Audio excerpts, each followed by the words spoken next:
ಭಾಳ ದಿವಸದಿಂದ ಪಂಚಾಯತ್ ಇದ್ದಾಗಿಂದನ ಒಂದು ಸುಸಜ್ಜಿತವಾದಂಥ ಕಟ್ಟಡ ಬೇಕಾಗಿತ್ತು ತಿಮ್ಕಿ ಪಂಚಾಯತಿಂದ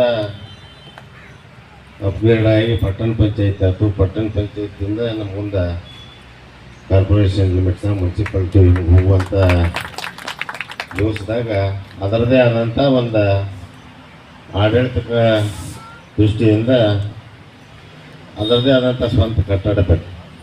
ಬರೀ ಕಟ್ಟಡ ಅಂತಂದ್ರೆ ಹೆಂಗೆ ಊರು ಬೆಳಿತೈತಿ ಹಂಗಂಗೆ ಆಡಳಿತ ನಿರ್ವಹಣೆಯಲ್ಲಿ ಸ್ಟಾಫ್ ಹೆಚ್ಚಾಕ್ತಾರು, ವೆಹಿಕಲ್ಸ್ ಬೇಕು, ಪಾರ್ಕಿಂಗ್ ಬೇಕು, ಮತ್ತೊಂದು ಬೇಕಾಗ್ತೈತಿ. ಪಂಚಾಯತ್ ಇದ್ದಾಗ ಮೊದಲ ಒಂದು ಟ್ರ್ಯಾಕ್ಟರ್ ಇದ್ದಿರ್ಕಿಲ್ಲ ಕಸ ತುಂಬಕ್ಕೆ. ಪಟ್ಟಣ ಪಂಚಾಯತ್ ಆದ ನಂತರ ನಿಮ್ಮ ಕಸ ತೊಗೊಂಬಾಕ ಒಂದು 3-4 ಗಾಡಿ ಅದಾವು. ಟ್ರ್ಯಾಕ್ಟರ್ ಬರ್ತೈತಿ, JCB ಬರ್ತೈತಿ, ಮತ್ತೊಂದು ಬರ್ತೈತಿ. ಇವನ್ನೆಲ್ಲ ಎಲ್ಲಿ ನಿಂದ್ರಸಕ್ಕೆ, ರೋಡ್ನಾಗ ನಿಂದ್ರಸಕ್ಕೆ ಸಾಧ್ಯ ಇಲ್ಲ. ಕಟ್ಟಡನೂ ಬೇಕು, ಅದಕ್ಕೆ ಪಾರ್ಕಿಂಗ್ ತೊಗೊಬೇಕು. ಅದರದ್ದು ಆದಂಥ ಆಸ್ತಿನ ನಾವೆಲ್ಲ ಗಾಡಿ ಇದ್ರೂ ಆಸ್ತಿನ, ಆ ಬಿಲ್ಡಿಂಗ್ ಇದ್ರೆ ಅವ್ನು ಪ್ರೊಟೆಕ್ಷನ್ ಮಾಡೋಕೆ ಅದರದ್ದು ಆದಂಥ ಒಂದು ಇರಬೇಕು. ಆ ದೃಷ್ಟಿಕೋನದಿಂದ ಕಳೆದ 1-1.5 ವರ್ಷದಿಂದ ನಿಮ್ಮ ಪಂಚಾಯತಿಯನ್ನು ದುಸ್ಥಿತಿಯಾಗಿ ಬಂದ್ಬಿಟ್ಟು ಮಳೆ ಆಯಿತು, ಗಾಡಿ ಬೇಕು, ಮತ್ತು ಅಲ್ಲಿಂದ ಬೇರೆ ಕಡೆ ಶಿಫ್ಟ್ ಆಗುವಂಥ ಪ್ರಸಂಗ ನಿರ್ಮಾಣ. ಸ್ವಲ್ಪ ಟೈಮ್ ತಿನ್ನುವಂಥ ಒಳ್ಳೆಯ ಸುಸಜ್ಜಿತವಾದಂಥ ಕಟ್ಟಡ ನಮಗೆ ಮಾನ್ಯ ಪೌರಾಡಳಿತ ಇಲಾಖೆ ವತಿಯಿಂದ ನಮಗೆ ಈ ಬಿಲ್ಡಿಂಗ್ ನಿರ್ಮಾಣ ಮಾಡೋಕ್ಕೆ ಸರ್ಕಾರದ ವತಿಯಿಂದ ಸಿಕ್ತು. ಬರೀ ಕಟ್ಟಡ ಅಂತ ಅಷ್ಟೇ ಅಲ್ಲ, ಬಹುತೇಕ MK ಹುಳಿ ಅಂತಂದ್ರೆ ಪಟ್ಟಣ ಪಂಚಾಯತ್ ಇದ್ದರೂ ಕೂಡ ಇಲ್ಲಿ ಏನೈತೆ ಅಂತಂದ್ರೆ ಬಹುತೇಕ ಎಲ್ಲರೂ ಕೃಷಿಕರಿದ್ದಾರೆ. 75-80% ಇಲ್ಲೇನು ಯಾವ ದೊಡ್ಡ ಫ್ಯಾಕ್ಟ್ರಿ. ಆ ನಿಟ್ಟಿನಲ್ಲಿ ಬಹುತೇಕ ಕಟ್ಟ ಕಡೆ ಶಾಲೆ ಉರ್ದು ಐತಿ, ಅದಕ್ಕೂ ಏನು ಮಾಡ್ಬೇಕು ಮಾಡಿದ್ವು. ನಡಕು ಪ್ರೈವೇಟ್ ಶಾಲೆ ಐತಿ, ಕುವೆಂಪು ಶಾಲೆ, ಅದಕ್ಕೂ ಮಾಡಿದೆವು. ಇಲ್ಲೇ ಕೆಲ್ಮೇಶ್ವರ ಶಾಲೆಯು ಕೂಡ ಈಗ ಮಾಡತ್ತೇವೆ. ಹಲವಾರು ಎಲ್ಲ ಶಾಲೆಗಳ್ನು ಕೂಡ ಸ್ವಲ್ಪ ಪುನಶ್ಚೇತನ ಮಾಡುವಂಥ ಕೆಲಸ ಮಾಡು. ಅದ್ರ ಜೋಡಿ ಬರೀ ಶಾಲೆ ಮಾಡ್ತೀರಿ ಮತ್ತು ಮಾಡ್ತೀರಿ, ಗುಡಿಗಳು ಅದಾವೆ. ಗುಡಿಗಳನ್ನೂ ನೋಡಬೇಕು. ಇದರಿಂದ ಬಹುತೇಕ ಒಂದು 4-5 ಗುಡಿಗಳನ್ನ ಸರ್ಕಾರ ಮುಜರಾಯಿ ಇಲಾಖೆ ವತಿಯಿಂದ ಅವಕ್ಕೂ ಕೂಡ ದುಡ್ಡು ತಂದು ಕೊಡುವಂಥದ್ದು ಮಾಡಿದೆವು. ಆಲ್ಮೋಸ್ಟ್ ಇನ್ನೂ ರಿಕ್ವೈರ್ಮೆಂಟ್ ಐತವ್ರಿ. ನಾವು ಕೊಟ್ಟಂಥ ದುಡ್ಡು ಸಾಲವಲ್ಲ, ಬರುವಂಥ ವರ್ಷದಾಗ ಇನ್ನೊಂದು ಸ್ವಲ್ಪ ಕೊಡುವಂಥದ್ದು ನೋಡೋಣ. ಅದ್ರ ಜೋಡಿ ವರ್ಷ ಅಲ್ಲ, ಬೇಸಿಕ್ ಇನ್ಫ್ರಾಸ್ಟ್ರಕ್ಚರ್ ಬಹುತೇಕ ರೋಡ್ಗಳು ಬೇಕು. ಇನ್ನೊಂದು ಸ್ವಲ್ಪ ಕಡೆ ಭಾಳಷ್ಟು ಕಡೆ ಡ್ರೈನ್ ಬೇಕು, ಗಟರ್ಗಳೆಲ್ಲ ರೋಡ್ ಅದಾವು, ಓಣಿ ತುಂಬ ಹರಿಯತ್ತಾವ ನೀವು. ಅದರ ಕಡೆನೂ ಸ್ವಲ್ಪ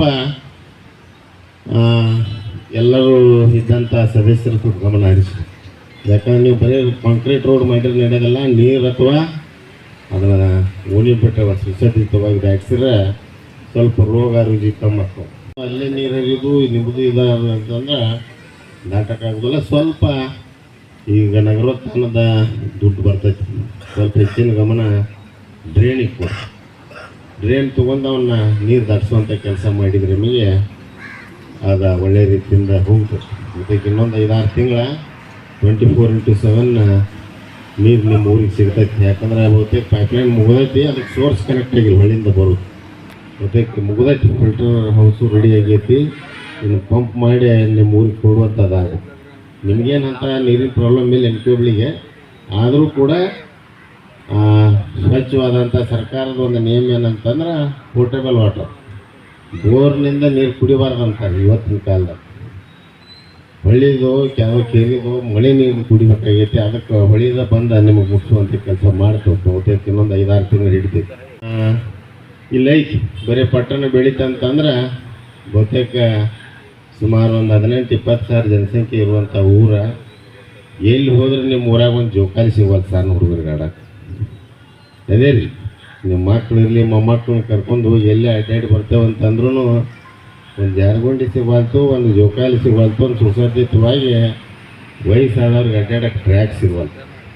ಅದನ್ನು ಗಮನದಲ್ಲಿ ಇಟ್ಕೊಂಡು ಗ್ರಾಮಾಭಿವೃದ್ಧಿ ಸಂಘದವರು ಕೆರೆ ಸ್ವಚ್ಛ ಮಾಡಿಕೊಟ್ರು. ಕೆರೆ ಪಕ್ಕದಲ್ಲೇ ಫಾರೆಸ್ಟ್ ಅರಣ್ಯ ಇಲಾಖೆ ವತಿಯಿಂದ ಒಂದು ಟ್ರೀ ಪಾರ್ಕ್ ನಿರ್ಮಾಣ ಮಾಡತ್ತೇವೆ. ಅಂದ್ರೆ ಇವೆಲ್ಲ ಬಂದುಬಿಡ್ತಾವೆ. ಅದರ ಜೊತೆಗೆ ಅಡ್ಡಾಡಕ್ಕೆ ಜಾಗನೂ ಸಿಗ್ತೈತಿ, ಸಣ್ಣ ಹುಡುಗರಿಗೆ ಆಟದ ಮೈದಾನ ಸಿಗ್ತೈತಿ. ಅಲ್ಲಿ ಅವನ್ನ ಈ ನಗರಕ್ಕೆ ತಕ್ಕಂಗೆ ಅಂದ್ರೆ ಈ ಪಟ್ಟಣಕ್ಕೆ ತಕ್ಕಂಗೆ ಅಲ್ಲಿ ನಿರ್ಮಾಣ ಮಾಡೋಕೆ ನಮಗೆ ಜಾಗ ಸಿಗವಲ್ತು. ಒಂದು ಕೊರತೆ ಅಂದ್ರೆ ಏನಂದರೆ ಮಿಕ್ಕೊಬ್ಬಳಿಗೆ ಒಂದು ಅಂಗನವಾಡಿ ಕಟ್ಟೋಕೆ ಜಾಗ ಸಿಗವಲ್ತು. ನಮ್ಗೆ ಯಾವ ಡಿಸ್ಟಿಕ್ಕೊಂದು ಏನೋ ಪ್ರಾಜೆಕ್ಟ್ ತಂದರೆ ಒಂದು SDP ಪ್ಲ್ಯಾಂಟಿಗೆ 2 ಎಕರೆ ಜಾಗ ಸಿಗವಲ್ತು. ನಿಮಗೆ ಕೊಳಚೆ ನೀರನ್ನೆಲ್ಲ ತೊಗೊಂಡು ಹೋಗಿ ಅದನ್ನು ಟ್ರೀಟ್ಮೆಂಟ್ ಮಾಡಿ ಹೊರಗೆ ಬಿಡೋಕೆ ಅಂದ್ರೆ ರೆವಿನ್ಯೂ ಲ್ಯಾಂಡೇ ಇಲ್ಲ. ರೆವಿನ್ಯೂ ಲ್ಯಾಂಡ್ ಅಂದರೆ ಸರ್ಕಾರ, ಪ್ರೈವೇಟ್ ಲ್ಯಾಂಡ್ ರಗಡದವು.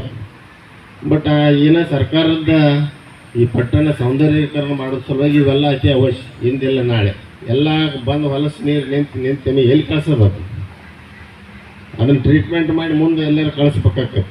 ಹಂಗೆ ಡೈರೆಕ್ಟಾಗಿ ಹೊಳಿಗೆ ಅಥವಾ ಅದು ಹಳ್ಳಕ್ಕೆ ತಿರುವಾಕೆ ಬರೋದಲ್ಲ. ಆದರೂ ಒಂದು 2 ಎಕರೆ ಎಲ್ಲರೂ ಹುಡುಕಿ ಕೊಟ್ರೆ ಊರು ಸ್ವಚ್ಛ ಉಳಿತೈತಿ. ಆ ಟ್ರೀಟ್ ಮಾಡಿ ಆ ಪ್ಲ್ಯಾಂಟ್ ಕೂಡ ಮುಗಿತೈತಿ. ಯಾಕಂದ್ರೆ ಸುಮಾರು 3-4 ಕೋಟಿ ರೂಪಾಯಿ ಇನ್ವೆಸ್ಟ್ಮೆಂಟ್ ಮಾಡಿ ಅದನ್ನು ಟ್ರೀಟ್ ಮಾಡಿ ಕಳ್ಸೋಕೆ ಅದು ಜಾಗ ಸಿಗಲ್ತು. ನಾವು ಎಲ್ಲಿ ಹುಡ್ಕೋದ ವೈದ್ಯ ಹಿಡಿದ್ಬೇಕು. ರೆಡಿಯಾಗಿ ಬಂದಾಗ ಟೆಂಡರ್ ಆಗೈತೆ, ನಮಗೆ ಆ ಪ್ಲ್ಯಾಂಟ್ ಕುಂಡ್ರಸಾಕೆ ಜಾಗ ಸಿಗವಲ್ತು. ಪ್ರಾಕ್ಟಿಕಲ್ ಪ್ರಾಬ್ಲಮ್ ಹುಬ್ಳಿಗೆ ಅಂತಂದ್ರೆ ಜಾಗದ ಕೊರತೆ. ಸುಮಾರು 4-5 ಅಂಗನವಾಡಿ ಇತ್ತಂದ್ರೆ 2 ಅಂಗನವಾಡಿ ಹೊಳಿ ಕಳಿಸಿದ್ವಿ. ಯಾಕಂದ್ರೆ ಜಾಗ ನ್ಯಾಯ ಮಾಡಕ್ಕೈತ್ರಿ, ಮಾಡಬಾರ್ದು ದಯಮಾಡಿ. ಯಾಕಂದ್ರೆ ನಿಮ್ಮ ಮೊಮ್ಮಕ್ಕಳಿಗೆ ಮಾಡಿರ್ತೀವಿ, ನೀವು ಎಲ್ಲೋ ಯಾವುದೋ ಒಂದು ಏನೋ ವಿಚಾರ ಮಾಡಿ ಕಳಿಸಿರಿ ಅಂತಂತೀರಿ, ನಿಮ್ಮ ಹುಡುಗರನ್ನ 2 ಕಿಲೋಮೀಟ್ರ್ ಹೋಗಿ ಬಿಟ್ಕೊಡ್ಬೇಕಾಗ್ತದೆ. ನಿಮ್ಮ ತೆಗೆದು ಕಿತ್ತೂರವ್ರ ಜಾಗ ಕೊಟ್ಟರು ಅಲ್ಲಿ ಶಿಫ್ಟ್ ಆಗುತ್ತೆ. ದಯಮಾಡಿ ಎಲ್ಲರ ಸಿವಿಕ್ ಕಮ್ಯುನಿಟಿ ಇದ್ದಂಥ ಜಾಗಗಳನ್ನ ಅಧಿಕೃತವಾಗಿ ಯಾವ್ದಾರು ಸರ್ಕಾರಿ ಕೆಲಸಕ್ಕೆ ಬಳಕೆ ಮಾಡೋಕ್ಕೆ ಹೇಳ್ಬಿಟ್ರಿ. ಗುಡಿಗಳು ರಗಡದಾವೆ, ಹೊಸ ಕಟ್ಟಬೇಡ್ರಿ. ಇದ್ದಂಥ ಗುಡಿಗಳನ್ನ ಚಂದ ಇಡ್ರಿ. ಇದ್ದಂಥವು ಏನದಾವ ಅವ್ನು ಚಂದ ಇಟ್ಕೊಂಡ್ರೆ ಮತ್ತು ಹೊಸ ನಿರ್ಮಾಣ ಮಾಡೋ ಬದಲಿ ಅಂಗನವಾಡಿ ಬರ್ತಾವೆ, ಮತ್ತೊಂದು ಯಾವುದೋ ಸರ್ಕಾರಿ ಕಚೇರಿ ಬರ್ತೈತೆ. ಮತ್ತೊಂದು ಬಂದಾಗ ನಿಮಗೆ ಜಾಗನೇ ಇಲ್ದಿದ್ರೆ ಮತ್ತೆ ಬೇಸಿಕ್ ಇನ್ಫ್ರಾಸ್ಟ್ರಕ್ಚರ್ ಭಾಳ ಕೊರತೆ ಆಗ್ತದೆ. ಕೊರತೆ ಆದಾಗ ಅನುಭವಿಸೋರು ಯಾರು? ಆ ಓಣಿಯನ್ನವ್ರು ಅನುಭವಿಸ್ಬೇಕು, ಆ ಓಣಿ ಮಕ್ಕಳು ಅನುಭವಿಸ್ಬೇಕು. ಆ ದೃಷ್ಟಿಕೋನದಿಂದ ದಯಮಾಡಿ ಏನು ಊರಿಗೆ ಬರ್ತಾವೆ ಪ್ರಾಜೆಕ್ಟ್ಸ್ ಯಾವತ್ತೂ ಹೊರಗೆ ಕಳಿಸ್ಬೇಡ್ರಿ. ಎಲ್ಲಾರ ಹುಡುಕಿ ಅಲ್ಲಿ ಮಾಡ್ಕೊರಿ. ಮುಂದೆ ಹೋಗಲಿ ಹಿಂದೆ ಹೋಗಲಿ ಅನ್ಎಕ್ಸ್ಪೆಕ್ಟ್ ಎಲ್ಲಾರ ಅಕ್ವೈರ್ ಇದಂಥ ಫುಲ್ಲ ಮಾಡಿ ಅಲ್ಲಿ ಮಾಡುವಂಥದ್ದು ಮಾಡ್ಬೇಕು. ಯಾಕಂದರೆ ಇವು ಬರೋದಿಲ್ಲ. ಯಾವಾಗೋ ಬಂದಾಗ ನೀವು ಹೊರಗೆ ಕಳಿಸಿರಿ ಅಂದ್ರೆ ಅವ್ನು ತರೋದಕ್ಕೆ ಕಷ್ಟ ಆಗಿಬಿಡ್ತಾವು. ಅಲ್ಲಿ ಅವಶ್ಯಕತೆ ಇಲ್ಲ ಅನ್ನೋದು ಸರ್ಕಾರ ಮನಗೊಂಡು ನಿಮಗೆ ಹಾಕೋದಲ್ಲ ಅವ್ರು. ಆ ದೃಷ್ಟಿಕೋನದಿಂದ ಇದ್ರ ಕಡೆ ಸ್ವಲ್ಪ ಎಲ್ಲ ಸದಸ್ಯರನ್ನೊಳಗೊಂಡು ಹಿರಿಯರು ಎಲ್ಲರೂ ಸ್ವಲ್ಪ ಗಮನ ಹರಿತಿಂತಾವೆ. ಏನೋ ಬಂದರೂ ಕೂಡ ಸಾಲ್ವ್ ಮಾಡಿ ಇದ್ದಂಥ ಜಾಗದಾಗ ಅವ್ರು ಕಟ್ಟಕ್ಕೆ ಅನುಕೂಲ ಮಾಡಿಕೊಡ್ಬೇಕು. ಅದರ ಜೊತೆಗೆ ಸುಮಾರು ಒಂದು 30-35 ಕೋಟಿ ರೂಪಾಯಿ ಈ 3 ವರ್ಷ ಅವಧಿಯಲ್ಲಿ ನಿಮ್ಮ ಊರಿಗೆ ಬಂದೈತಿ. ಅದನ್ನು ಬ್ರೀಫಾಗಿ ಹೇಳಂತಂದ್ರೆ ಒತ್ತಟಿಗೆಂದ ತೊಗೊಂಡು ಹೇಳ್ತಾರೆ. ಇನ್ನೂ ಬೇಕಾಗೈತಿ, ಪರಿಪೂರ್ಣವಾಗಿ ಎಲ್ಲ ಕಡೆ ಆಗಿಲ್ಲ. ಇನ್ನೂ ಸುಮಾರು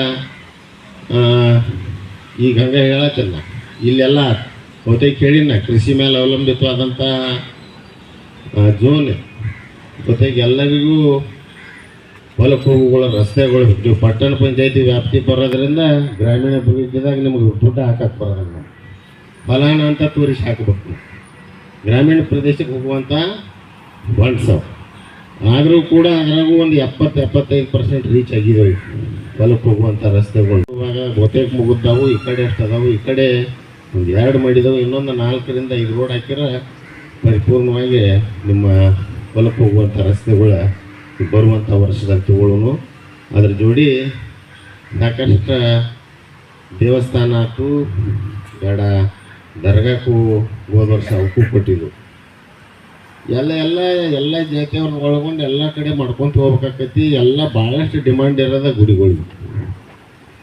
ಊರಿಗೆ 4 ಸಾಲ ಇರ್ತಾವೆ, 25 ಗುಡಿ ಇರ್ತಾವೆ. 4 ಸಾಲ ಇಂಪ್ರೂವ್ ಮಾಡ್ಬೋದು, 25 ಗುಡಿ ಮಾಡೋದು ಭಾಳ ಒಂದಿಂದ ಪ್ರಿಯಾರಿಟಿ ಮೇಲೆ. ಎಲ್ಲಿ ಭಾಳ ದುಸ್ಥಿತಿಯಾಗಿದ್ದಂಥ ಗುಡಿಗಳನ್ನ ಒಂದೊಂದು ಐಡೆಂಟಿಫೈ ಮಾಡಿ ಪುನಶ್ಚೇತನ ಮಾಡುವಂಥ ಕೆಲಸ ಮಾಡೋನು. ಅದ್ರ ಜೊತೆಗೆ ಬರುವಂಥ ಜನಮಾನಗಳು ನಗರೋತ್ಥಾನದಿಂದ ಮತ್ತೆ ಬರ್ತೈತಿ ನಿಮಗೆ ಫಂಡ್ಸ್, ಮತ್ತು ಅದು ಬರ್ತೈತಿ. ಸ್ವಲ್ಪ ಎಲ್ಲಿ ಕೆಲಸ ಅಲ್ಲಿ ಮಾಡಿ ಮತ್ತೆ ಆಗಿರ್ತಾವೆ. ಸ್ವಲ್ಪ ಬಾಯಲ್ಲಿ ಮಂದಿ ಇರ್ತೈತಿ ಒಂದೊಂದು ಓಣ್ಯಾಗ. ನಿಮ್ಮ ಪಂಚಾಯತಿಗೂ ಬರೋದಲ್ಲ ಅವರು, ನಿಮ್ಮ ಮೆಂಬರ್ಗಳಂತಕ್ಕೂ ಬರೋದಲ್ಲ. ಅಂಥವ್ರು ಹೂಡಿಕೆ ಮಾಡಿದ್ರೆ ಯೋಗ್ಯ ಆಗ್ತೈತಿ. ಯಾಕಂದ್ರೆ ಮಾಡಿದಲ್ಲೇ ಮಾಡೋದು, ಸ್ವಲ್ಪ ಕಾಂಕ್ರೀಟ್ ಹೊಡಿ ಬಿಡೋದು, ಅವರ ಆರಾಮ ಅಡ್ಡಾಡೋದು, ರಾಡಿ ತುಳಿಯವ್ರು ರಾಡಿನ ತುಳಿದಾಗಬಾರ್ದು. ಎಲ್ಲಿ ಅವಶ್ಯಕತೆ ಐತಿ, ಎಲ್ಲಿ ದುರ್ಬಲರದಲ್ಲ ಹುಡುಕಿ ಮಾಡಿದ್ರೆ ಅದು ಅತಿ ಉಪಯೋಗ ಆಗ್ತದೆ ಅನ್ನುವಂಥದ್ದನ್ನು ಹೇಳಿ ಸುಮಾರು 4,25,00,000 ನಮ್ಮ ಅನುದಾನದಾಗ ಅಂದ್ರೆ ಚೀಫ್ ಮಿನಿಸ್ಟರ್ CMIDP ಆಗಿ ನಮಗೆ ಕೊಟ್ಟಿದ್ರು. ಸುಮಾರು 50 ಕೋಟಿ ರೂಪಾಯಿ ಹೋದ ವರ್ಷ ನನಗೆ ಕೊಟ್ಟಿದ್ರಾಗ ಸುಮಾರು 7.5 ಕೋಟಿ ರೂಪಾಯಿ ನೀವು ಪಟ್ಟಣ ಪಂಚಾಯತಿಗೆ ಮುಚ್ಚಿಟ್ಟಿದ್ದೆವು. ಉಳಿಕಿದ್ದೆಲ್ಲ ಡೈರೆಕ್ಟ್ ಹಿಡಿತಿದ್ವಿ. 4,25,00,000 ನಿಮಗೆ ಕೊಟ್ಟೆವು, 3,25,00,000 ಕಿತ್ತೂರು ಅವ್ರಿಗೆ ಕೊಟ್ಟು. ಅದರ ಸದುಪಯೋಗ ಕೂಡ ಬಹುತೇಕ ಒಂದು ವಾರದಾಗ ಎಲ್ಲ ಸದಸ್ಯರು ಒಳಗೊಂಡು ಭೂಮಿ ಪೂಜೆ ಮಾಡಿ ಕೆಲಸ ಸ್ಟಾರ್ಟ್ ಮಾಡಿಸಿಬಿಟ್ರು ಅವಶ್ಯಕತೆ ಎಲ್ಲಿದಾವಂತ. ಅದಕ್ಕೆ ಇಲ್ಲಿ ಬಹುತೇಕ ಈ ಕಟ್ಟಡ ನಿರ್ಮಾಣ ಕೆಲಸ ಕೆಲವೇ ದಿವಸಗಳು ಸ್ಟಾರ್ಟ್ ಆಕೈತಿ. ಈ ಮೆಂಬರ್ಗಳು ಇರೋದ್ರಾಗ ಕಟ್ಟಡ ಪೂಜೆ ಆಗ್ಬೇಕು. ಇವ್ರ ಪೀರಿಯಡ್ ಮುಗಿದ ಮೇಲೆ ಆಗಬಾರ್ದು. ಅದಕ್ಕೆ ಸುಮಾರು 14-15 ತಿಂಗಳದಾಗ ಮುಗಿಸ್ಕೊಡ್ತಾನೆ ಅಂತನ್ನುವಂಥದ್ದು ಹೇಳಿದರು. ಮಾಡ್ಯಾರ ಉಪಯುಕ್ತ ಆಗ್ತೈತಿ. ಅದಕ್ಕೆ ಬಹುತೇಕ ಬರುವಂಥ ಆಗಸ್ಟ್ ಸೆಪ್ಟೆಂಬರ್ನಾಗ ಈ ಬಿಲ್ಡಿಂಗ್ ನಿಮಗೆ ಹಸ್ತಾಂತರ ಮಾಡ್ತೇವೆ ಅನ್ನುವಂಥ ಭರವಸೆ ಕೊಟ್ಟಿದ್ದರು. ಮಾಡಿರಿ. ಅದಕ್ಕೆ ಏನೋ ಬಂದಂಥ ಕಾಂಟ್ರಾಕ್ಟ್ರು ಕೂಡ ಸಹಕಾರ ಕೊಡ್ರಿ, ಒಳ್ಳೆಯ ರೀತಿಯಿಂದ ಕಟ್ಟಡ ಮೂಡಿ ಬರಲಿ. ಯಾಕಂದ್ರೆ ಹೈವೇ ಪಕ್ಕದಾಗಿಂಥ ಜಾಗ ಸಿಗೋದಲ್ಲ ಬೇರೆ ಕಡೆ, ಬೇರೆ ಊರಿಗೆ ಹೋದಾಗದು ನಿಮಗಾಗದಿ ನಂಬರ್ 1 ಜಾಗ ಸಿಕ್ಕೈತಿ. ಅದಕ್ಕೆ ಅದು ಸುಸಜ್ಜಿತವಾದಂಥ ಕಟ್ಟಡ ಬರಲಿ ಅಂತ ಹೇಳಿ ನಮಗೆಲ್ಲ ಆಶಿಸುತ್ತಾ ಈ ಬರುವಂಥ ವರ್ಷದಲ್ಲಿ ಮತ್ತುವಂಥ ಏನೇನು ಉಳಿದಾವು ಡೆಫಿನೆಟಾಗಿ ಇನ್ನೂ ಒಂದು 2-3 ಕೋಟಿ ರೂಪಾಯಿ ನಿಮ್ಮ ಇನ್ಫ್ರಾಸ್ಟ್ರಕ್ಚರ್ ಡೆವಲಪ್ಮೆಂಟಿಗೆ ನಮ್ಮ ಅನುದಾನದಾಗ ಎಲ್ಲಿ ಅವಶ್ಯಕತೆ ಐತೆ ಅಲ್ಲಿ ಕೊಡುವಂಥ ಕೆಲಸ. ನೀವು ಹೋಗ್ರಿ ಸರ, ನೀವು ಹೋರಿ ಹೋರಿ ಹೋರಿ